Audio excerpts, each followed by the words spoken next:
पेण तालुक्यातील वरवणे येथील शासकीय आश्रमशाळेत खळबळजनक घटना घडली आहे। इयत्ता 4थी मध्ये शिकणाऱ्या निरोगी विद्यार्थिनीचा एकाएकी मृत्यू झाला।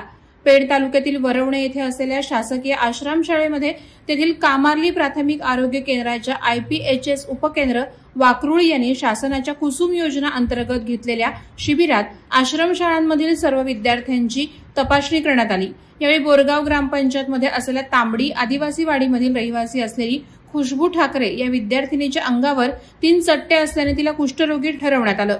या मुलीला कुष्ठरोग निर्मूलन बाबत गोळ्या 18 डिसेंबर पासून सुरू करण्यात आल्या। गोळ्या सुरू झाल्यानंतर 28 डिसेंबर पर्यंत नामदेव ठाकरे यांना आपल्या मुलीला कुष्ठरोगी ठरवण्यात आले आहे याबाबत कोणतीही माहिती नव्हती। मात्र खुशबूला ताप येत असल्याने तिला नामदेव ठाकरे यांनी आपल्या घरी तांबडी येथे नेलं।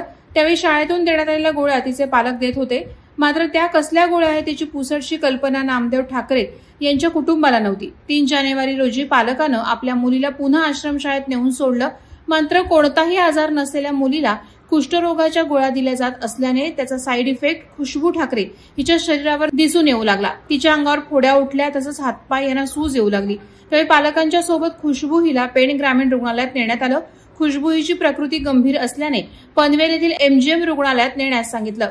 पनवेल येथे 16 जानेवारी रोजी नेण्यात आल्यानंतर तेथील वैद्यकीय अधिकारी यांनी कुष्ठरोगाच्या गोळ्या कोणी दिल्या आणि त्या तात्काळ बंद करण्याच्या सूचना दिल्या। त्या गोळ्या शासकीय आश्रमशाळेतील महिला अधीक्षिका सुवर्णा वर्गणे यांच्याकडून दिल्या जात होत्या आणि त्याने किंवा आश्रमशाळेचे मुख्याध्यापक अजित पवार यांच्याकडून पालकांना तुमची मुलगी कुष्ठरोगी आहे याची कल्पना दिली नव्हती। अखेर खुशबूचा 22 जानेवारी रोजी मृत्यू झाला।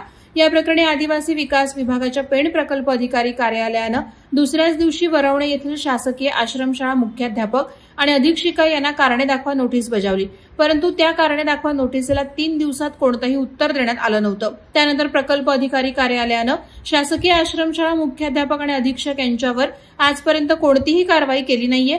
त्यातून प्रकल्प अधिकारी आत्माराम धाबे हे देखील एका निरपराध मुलीच्या मृत्यूचं प्रकरण दाबण्याचा प्रयत्न करीत असल्याचे आरोप होत आहेत।